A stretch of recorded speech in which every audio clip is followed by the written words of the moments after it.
Ladies and gentlemen, my name is Nick from MitigateStress.com. In this video, we're going to be doing an upper body bodyweight functional workout based off our last video, which was a lower body bodyweight functional workout that you can do virtually anywhere. People loved it, and they said, hey, I need an upper body one. And the only piece of equipment that you'll need for this will be the parallettes. I couldn't really think of anything else for the back, and I think this is the best thing that you can do for the back, and I'm going to show you how to do it, because when I say functional, it's kind of a vague, overused, coined term.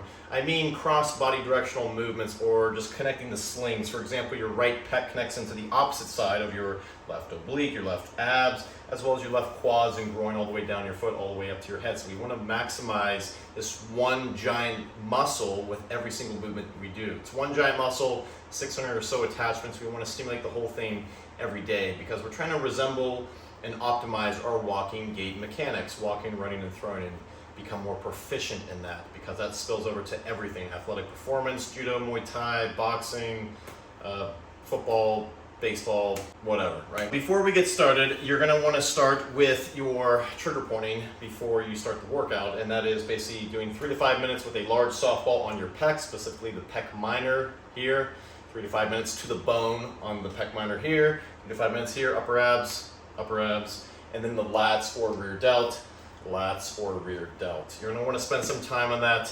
It should take, 2, 4, 6, 8, 10, 12, maybe 12 to 20 minutes, maybe a little bit less.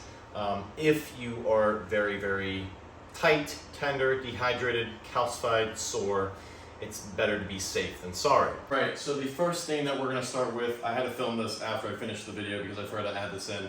Again, we did our trigger pointing, hopefully 2 to 5 minutes, pecs, abs, lats. Now we're going to do a standing postural corrective drill. And basically what I want to do is make sure that I'm just aware of how I'm orienting my body throughout space. Because if we do this exercise and we're very asymmetrical, we're going to possibly create more problems if we're not aware of our dysfunctions, right? So first thing first, I want to make sure I'm hip width apart. My hips, knees, and feet are all in a straight line, right? I like to use the tile flooring and kind of find a point of contact and get as level as I can. Then I want to make sure my pelvis is neutral, so like that, right? And then make sure it's not shifted. Mine tends to shift to the right side. I have to correct that. So I go a little bit to the left, and I'm nice and tall, right?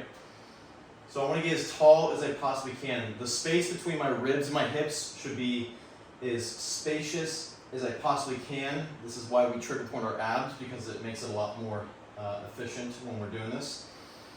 And I want to relax while I'm in this position. My shoulders are up and out. A lot of people do up and back. We don't want to do that. So when we're up and out, we're creating space, right? You can go a little bit back once you're up and out, but you got to get up and out first, then you can kind of venture and go a little bit back. That's fine. Neck is nice and level and tall. And we're breathing. We're just getting nice and tall. We can also bring the arms up like this and raise the shoulders up without tensing our neck. We don't really want to tense anything. When we're doing this, we're getting tall. We might be a little bit tense because there are new areas and ranges of motion that we're not comfortable with, we're not used to, we're weak. Therefore, get into that new position and then just simply relax. Stay there for a little bit. Again, neutral pelvis. The pelvis can do so many different things: shift, tilt, twist. Be aware of all that. We go into so many more details with these correctives on our paid guide. We're going to be coming out with that soon, our hips and ribs and our walking guide. Be on the lookout for that. But you can do this for 2 to 5 minutes. Every day is good, but we're going to do this before our workout. All right, get tall, get spacious, and then we'll get started. We're going to start with the push-ups. And again, we have 3 movements. We have alternating push-ups. We're not just doing standard push-ups. We're connecting the entire body together. And then we have alternating parallel rows. And then the only thing that's not really alternating, but I will explain why I believe it's functional, are handstand variations. I think you guys are going to love that. So this is going to build you some muscle. This is going to build you some crazy strength. As long as you track your progress, as long as you eat enough food and you recover enough, you're going to see some serious gains, right? So with the push-up, I'm going to just start from the beginner level. We're not going to do a dead bug. Dead bug would basically be this, which is just the standard PT stuff. I'm not against it, it's just I'm going to show you something a little bit different. So from there, I want to look in the mirror and I want to look at my lower back. I never want to arch, I never want to round out too much. With the upper body, I never want to let my scapula kind of just wean and hang there. That's going to cause a lot of impingement. We don't want that. If anything, it's much more safer to engage our serratus and push even more and round out a little bit. That's a lot safer. But just find neutral, or you can stand in that position, find neutral with the lower back, and we're going to start there. All right? Now what we're going to do is we're going to try to resemble a push-up. If you're a beginner, again, this is for beginners, come back like this, and now I'm engaging my core. Same thing though, making sure I have a nice level back. And now we're going to do this. This is some crazy core workout, but this is total body. Right? So it's basically like a modified dead bug, right? Nothing special, nothing crazy. Now, if this is too easy, so you can do this 1 to 3 sets, I don't know, 10 to 20 reps or something like that, time it 1 to 2 minutes, whatever you want. Just figure it out, make sure you just progress. If that's too easy, you can go down into a push-up, and then when you come up, go straight into that position and hold it. Go down in the push-up, explode up. Oop, I messed the wrong one up. Up. It's like almost like this is harder than the regular one, I'll show you. Boom. And now, once that's a little bit too easy, now you go into the full body push-up plank.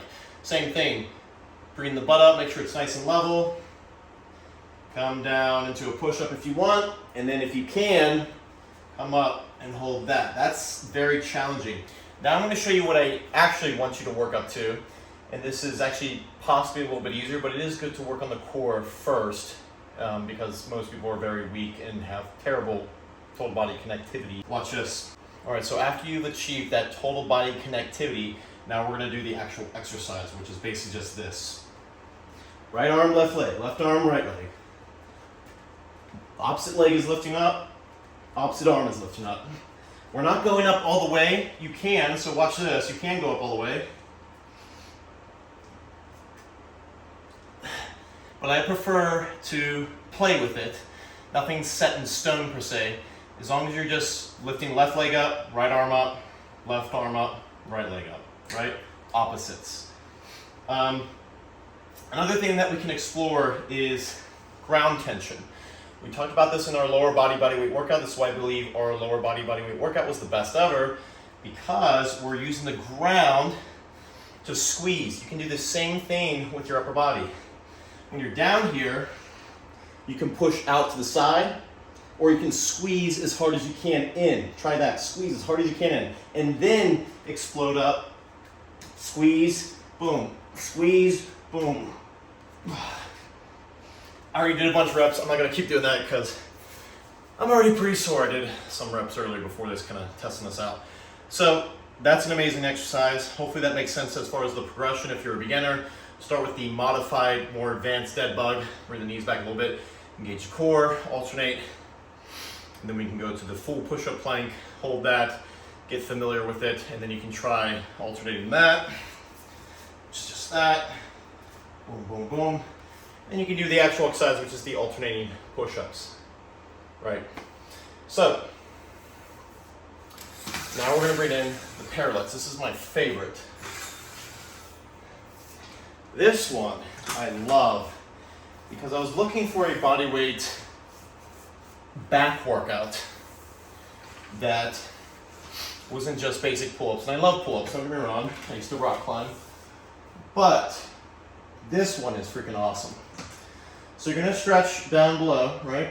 Butts down. And when you come up, you're going to lift your right leg up, and you're going to connect your left glute to your right lat. So I'm completely unweighting my left arm, and I'm using my right arm entirely.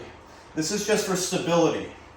It basically looks like this. I'm lifting my right leg up, I'm engaging my left glute, and I'm connecting my left glute with my right lat by pulling my right arm back, right? So I'm doing that exact same thing, but I'm on the ground. So watch this again. Love, love, love this exercise. So again, I'm planting in with my left leg. I'm going to lift my right leg up, and I'm going to twist my torso to the right, and I'm going to activate my right arm way more than my left arm. This left arm is just going to be dead weight pretty much, just used for stability so I don't fall over. and I'm going to engage my right lat and twist towards my right side while I lift that knee up and push that knee up towards the ceiling and really engage that glute and those hamstrings on the left side. Twist, twist, twist, twist, twist. All right, down, stretch, twist, twist, twist, twist. Stretch, twist. And you just go for as many reps as you can. The thing with these exercises is that you're like, well, I just want to get an upper body pump. You will get way more of an upper body pump. It's going to be more challenging because you're using your entire body. But hey, don't you want to be more fit as well? So watch this. Twist, twist with the upper body. Left leg up. Plant with that right glute.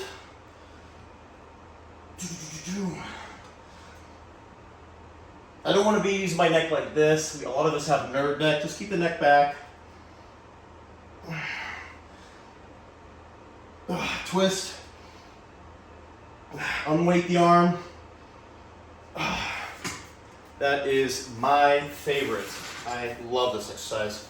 Hopefully that makes sense, because I don't want to do too many reps of that. Maybe I'll do another set, I don't know, but let me take a rest. Again, I'm connecting, I'm getting as long as I can, as tall as I can. Whenever we do any exercise, we don't really want to cram up anywhere. For example, if I'm doing the push-up, I don't really want my shoulder blades to cram inwards as much. I want to create space. I don't want to be here, and I don't want to be too closed in. I want to be nice and spacious and wide. Doesn't mean wide arms like this. It just means visualize creating space. Same thing with here. I want to think about getting longer. My torso is getting longer. Everything I do, I'm getting taller and more spacious to allow for adequate rotation to occur. Right? All right, so I'm going to do one more set because I love this one. I know I said it wasn't, but whatever. So again, we're going to get a nice stretch, and then we're going to come up. Oops, almost did the other one. And as you can see, I'm shifting over to my right side, where I'm holding with the right paralette, and I'm driving with that glute and that hamstring. I'm raising that knee up towards the ceiling, and I'm twisting with that upper body, that torso. Ugh. You can hold it, you can play. You can also rip the parallettes apart too.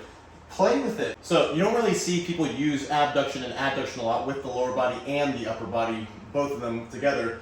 And that's what we're trying to utilize here, is we want to get some abduction with both these movements. You can squeeze out like this. You can squeeze in down here, squeeze out. Ugh. But most importantly, I want you to rotate. I want you to really think about rotating, not just the arm. Don't think about overarm. Think about rotation with that thoracic spine. And to get that rotation, if you want adequate rotation, you have to connect it with hip extension on the other side. What is hip extension? Hip extension is the glute, right? It's that. So if you want adequate rotation, keep the pelvis neutral, point it towards the ceiling as level as you can, and then I'm going to rotate my upper body. All right, boom. Also, when it comes to rotation, spend more time on your weaker side. I'm just gonna say this, worked with thousands of clients, and I can tell you already, I have to guesstimate 80 to 90% of them have terrible rotation towards their right side. And their left glute is most often, more than not, turned off, right? So that was the second exercise. Let's go to the final one. I will meet you over here. All right, so the handstand. I love this one just because I love getting a pump. I do mostly martial arts now. I used to bodybuild, I used to power lift. I used to lift extremely heavy. And now I like to do martial arts. And I try to keep my workouts as relative and specific as I can related to what I'm practicing. For example, specific adaptation to imposed demand, the SAID principle. If instead of doing a normal deadlifts, I'm going to do sandbag deadlifts because it carries over more to judo. It's directly related to judo. And everything we just did, that's directly related to Muay Thai and judo because it's cross body movements. It's going to strengthen my rotational strength, right? So this one, I know there's no rotation during this, that's fine, because we're literally trying to get as tall as we can and create as much space as we can. So I'm going to show you that real quick. So if you can't do a handstand, you can do a pike press. And I'm just gonna show you that real quick. A pike press, excuse the mess, it's just my shirt. The pike press is basically like this, right? If you're new and you want to get basically into an exact 90-degree angle, and you're gonna sit the butt into the ceiling, raise the butt as high as you can into the ceiling, and pull your spine with it, and push into the ground as much as you can. Ugh, that's an awesome one. But the actual exercise, or the normal variation, will be a handstand. Now, maybe look, my arms are a little bit wide, but I kind of prefer that. All right, so I'm pushing into the ground as much as I can. I'm not bending my elbows, I'm straightening them, and I'm trying to get my toes to touch the ceiling. I'm trying to decompress my spine. I'm trying to get as tall and long as I possibly can and use my lats and my rib cage to press into the ground, not just my shoulders and not just my neck and my traps. Again, I did this earlier. I'm pretty sore. So again, the point of that one is to literally get as tall as you possibly can. The cool thing is, I kid you not, when I used to bodybuild and I started adding handstands in, even with crappy technique, there's something about the handstands that just build the triceps, the upper back, the shoulders. It just builds some serious muscle. I think it's because all the blood is just surging into the muscle when you're upside down. But nonetheless, I love handstands if they're done correctly. If you're kind of just resting on your joints, you're gonna get zero benefits and you're gonna get, if anything, injured. Be careful with this one. You do need a little bit of mobility for this, so that's why I said trigger point with the pecs, the abs, and the lats and the rear delts first before you start this, and possibly even the traps, because they can be a little bit overactive with any of these exercises that we're doing. A lot of people are overactive in their traps. So I'm gonna do one more set on that. Again, just to re-clarify, when I get up into this, I like to kick up like that. So boom. Ugh, that was really crappy. Again, I'm very sore from this. I'm just trying to push into the ground as much as I can and get my feet towards the ceiling. Just visualize that, not using my neck, not using my traps, but instead of my lats, I'm using my lats and my ribs. Pushing.